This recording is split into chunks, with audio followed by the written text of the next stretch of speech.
You feel me? I had no idea. I always thought in order to feel good about yourself, you always had to have another person validate that for you. Never ever would have thought that I could be alone and cultivate my self-esteem by loving myself.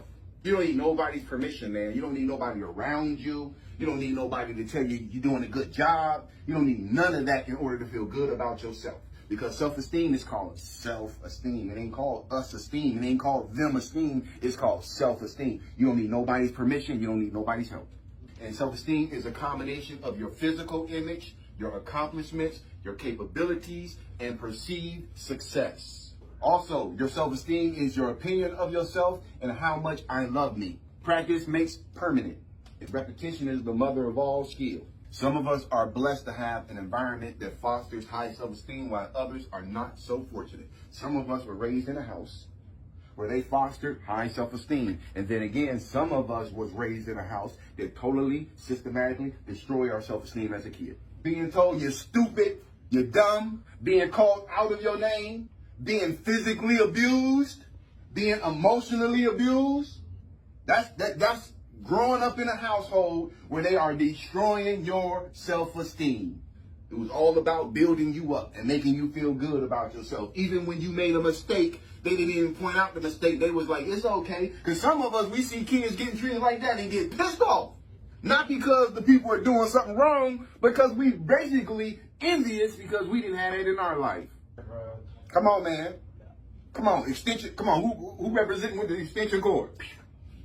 You got to be a sick person to whoop a child with an extension cord. Switches. Anybody with switches? Mm-hmm.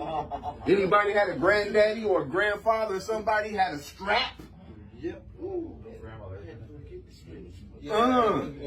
And that's psychological. You have to go get the switch to whoop your own tail.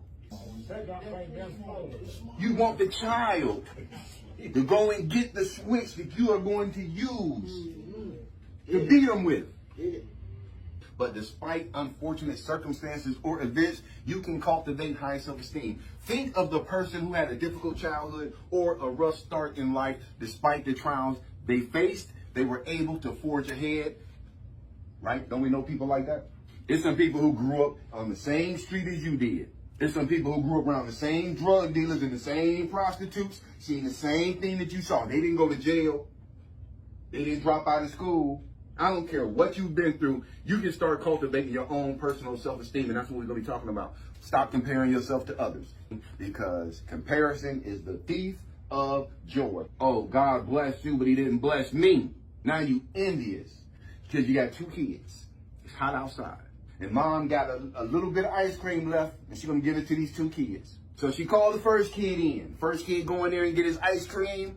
She's scooping it out, plop it on there. And the kid looking at their brother or the sister and laughing because they got theirs first.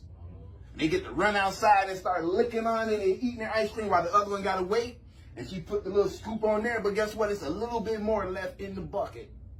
So she grabbed that out and put another little scoop on top of it. Now she can throw away the container. So the one little boy, little girl is outside enjoying that ice cream. It's melting all down their hand and licking it and licking the cone and everything. It's like the best ice cream they ever had in their life. Until the other child walks out with the 2 scoops. You see how the joy just left? Now they looking at that and they crying. Sometimes comparisons can be helpful by using them as an example for improvement, and they can inspire us to make changes. So if I see how you carry yourself, and you carry yourself in a nice way, and you're groomed, and you got your watch on, because look, bro, I didn't always wear button downs. I wasn't always a watchman. I wasn't always a cologne dude. I wasn't always go get your hair cut and get a shave and get that all done like that. I wasn't always like that. But there were some people who I saw who were, and I wanted that for myself. It wasn't about seeing them and being jealous. It's about seeing some people and seeing some good things about them and saying, you know what? I want those good things for myself. When God bless, and sometimes comparison is a way for us to analyze ourselves and discover all the things that we think are wrong with us. So sometimes comparison can be a good thing. We can remind ourselves that a person's outside can't compare to their inside. Regardless of how good somebody looks on the outside, it never compares to the inside. This is always the best. What's on the inside, what's on the outside is cool. Come on, mangoes look good on the outside. You know that's gonna be a good mango. You got some yellow on there, a little bit of green, some red, some orange. Oh, you know that's gonna be a good mango. But when you cut it open though, what's on the inside? See, a lot of times when we see people, we put value on their outside because we can't see what's on the inside. There are some people got some horrible insides and they know it. So they spend time cultivating this. Get the flashiest car you can find.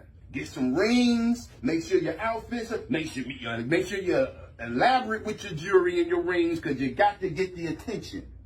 That's why they wear all that stuff. That's why all that stuff in the car and the rims and the system and the speakers and all that is important because they're compensating for a lack of something else. We can remind ourselves that a person's outside can't compare to their inside. This is because people can fake their social media versions of themselves and their lives, and they can do the same with their public lives. People can fake a life. It's not until you get to know them that you figure out the inside. Come on, man. You ever got cool with somebody and thought they was about something and then found once you got to know it was like, oh, man, I was fooled.